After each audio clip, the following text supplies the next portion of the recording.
Sveiki, aš Audrius Miškinis, Viasat krepšinio reporteris. Ir šiandien norėčiau pagvildenti savanorystės užkulisius, savanorystės pirmąjį slenkstį ir aš buvau peržengęs. Kaune buvo tarp 2000 išrinktųjų savanorių ir man tikrai labai įdomu, kaip tie mūsų savanoriai gyvena ir ką jie veikia.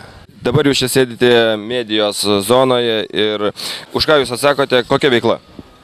Nešiojame žurnalistams statistikas, padedame jiems susigaudyti veikloje, kur jiems reikia nueiti, nukreipiame juos į įvairias zonas, kad jie nepasiklystų. Ar tekę kurį nors taip už rankos vesti kur nors į, sakykime, tualetą ar dar kur nors? Teko, dažnai pasiklysta. Dažnai. Jūsų nuotykiai patys įsimintiniausi, patys linksmiausi jūsų savanorystės veikloje?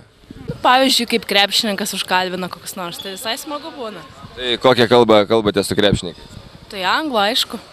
O lietuviškai nemokinate užsieniečių, kad biski vieną kitą žodį pramoktų? Nu, neteko dar. Sutikome maršalą, parodė, kad tikrai maršalas. Tai ką čia reiškia skaičiai ir užrašas? Paaiškink dabar.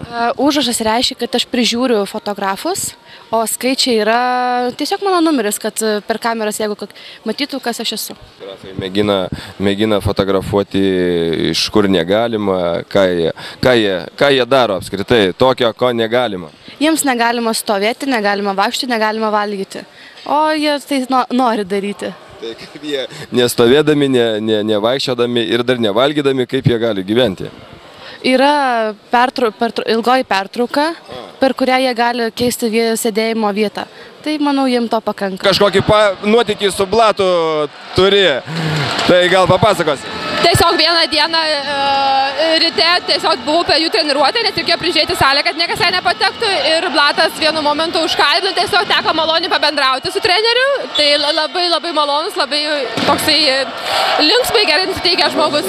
Ten trumpai vyko bendravimas, jo klausė, kaip sekasi, ar mums patinka savanoriauti, tiesiog klausė apie rungtynės, kiek žmonių stebi, ar daug žiūrovų, ar daug sirgalių, ar daug ateina žiūrėti žmonių į kitas rungtynės, kur lietuviai nežaidžia, tai tiesiog taip. Tai tu dabar atsakyk, ką atsakei blato ir tau patinka savanoriauti?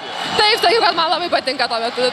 Savanoriai irgi darbuojasi, renka parašus, štai Simas Jasaitis uždėjo parašą ir dabar savanoriai nori visą šitą paketą įkišti Jasaičiui, kad jisai sudėtų ant visų parašus. Kaži, pavyks, nepavyks, nu savanoriai atkaklus, šiaip tai turėtų pavykti. Čia nedaug, tik 400. Tik 400. Ir visi bus Simo Jasaičio pasirašyti. Ir dar 17 blokų. O, tai Jasaitis visą naktį pasirašinės.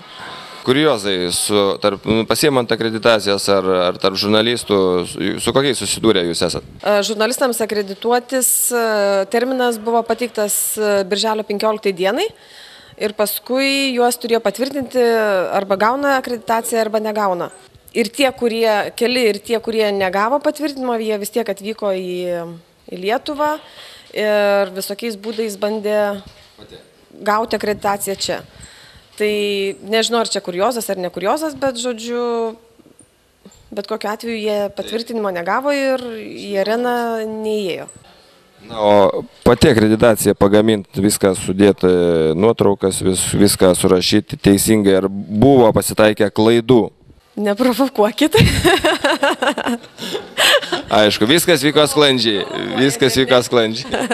Na kaip, Monika, ar patinka savanorystė? Labai patinka. Kas taip, sakykime, smagiausia savanorystė? Kas smagiausia? Smagiausia būti čia, matyti viską iš vidaus, žinoti, kad prisidėjau prie viso šito didelio renginio. Gyventi viduje? Taip. Tikrai taip. Nu jo, man čia žiauriai fainai.